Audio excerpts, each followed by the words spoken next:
So guys, welcome to our channel once again. In today's video on our JAMB Government Exam Revision Series, we have here just this one question to answer on the topic human rights. So in short, stay till the end of this video as this is a very important one. Let's go ahead and start with the first question here. It says, Article 1 of the Universal Declaration of Human Rights, 1948, emphasizes that A. Rights belong to everybody, whatever our differences. B. We all have the right to life and to live in freedom and safety.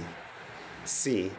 Nobody has any right to hurt us or to torture us. D. We are all born free and equal. So guys, the answer to this question is option D here. We are all born free and equal. And that's it for this question. So this is where we'll end this video for today, guys. If you enjoyed this lesson, please give it a thumbs up. Don't forget to subscribe to this channel if you're not yet a subscriber. Also, if you have any specific question regarding this video, you can drop your question on the comment section below and we'll ensure to give you a response. So finally, guys, we want to encourage you to join our YouTube channel community where we'll post major updates on JAMB examinations. You can join this channel community by hitting the join button below and we'll see you right there. Thank you once again for watching this video and see you on the next one.